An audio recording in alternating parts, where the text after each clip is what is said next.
ഈ നാട്ടിലെ നിയമമൊന്നും തങ്ങൾക്ക് ബാധകമല്ലെന്ന് കരുതുന്ന ചില അഭിഭാഷകരുണ്ട് നമ്മുടെ നാട്ടിൽ. വിദ്യാർത്ഥികളെ തെരുവിൽ തല്ലിയാണ് ഈ കൂട്ടർ നിയമം കയ്യിലെടുത്തത്. മഹാരാജാസ് കോളേജിലെ വിദ്യാർത്ഥികളുമായി അർദ്ധരാത്രി തുടങ്ങിയ സംഘർഷം തെരുവ് യുദ്ധമായി മാറിയ കാഴ്ച. പിന്നീട് പകൽ നടന്ന പ്രതിഷേധ പ്രകടനത്തിനിടെ അഭിഭാഷകർ കോളേജ് ക്യാമ്പസിനകത്തേക്ക് മദ്യക്കുപ്പികളും കല്ലും എറിഞ്ഞ് ഭീകരാന്തരീക്ഷം സൃഷ്ടിച്ചു. സംഘർഷത്തിൽ വിദ്യാർത്ഥികൾക്കും അഭിഭാഷകർക്കും പരിക്കേറ്റിട്ടുണ്ട്. വിദ്യാർത്ഥികളാണ് പ്രകോപനം സൃഷ്ടിച്ചതെന്ന് അഭിഭാഷകരാണ് പ്രശ്നമുണ്ടാക്കിയതെന്ന് SFIയും ആരോപിക്കുന്നു.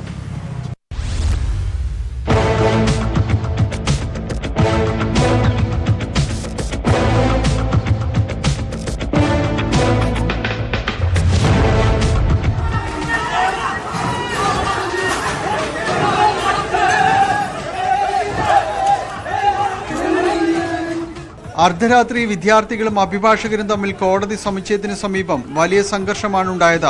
ഇതിൽ പോലീസ് കേസെടുത്തിരുന്നു. കണ്ടാലറിയാവുന്ന 10 വിദ്യാർത്ഥികൾക്കെതിരെയാണ് അഭിഭാഷകരുടെ പരാതിയിൽ കേസെടുത്തത്. ഇതിന് പിന്നാലെ ഉച്ചയോടെ ബാർ അസോസിയേഷൻ ഹാൾ പരിസരത്ത് നിന്ന് കല്ലേറുണ്ടായി. കല്ലും മദ്യക്കുപ്പികളും മഹാരാജാസ് ക്യാമ്പസിലേക്ക് വലിച്ചെറിയുന്ന അഭിഭാഷകരുടെ ദൃശ്യങ്ങളും പുറത്തുവന്നു. ഇതോടെ കോളേജിൽ വിദ്യാർത്ഥികളും തടിച്ചുകൂടി.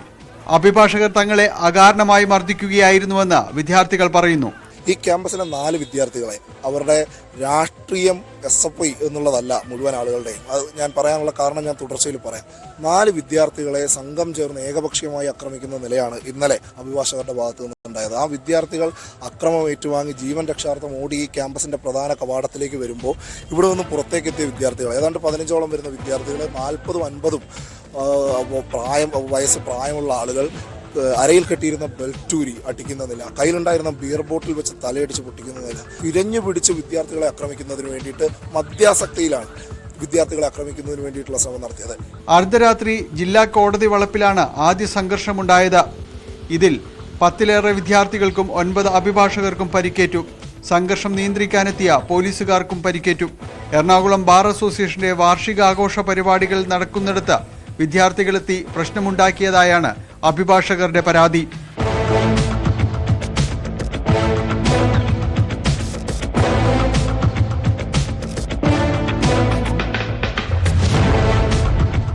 ന്യൂസ് 18 കൊച്ചി.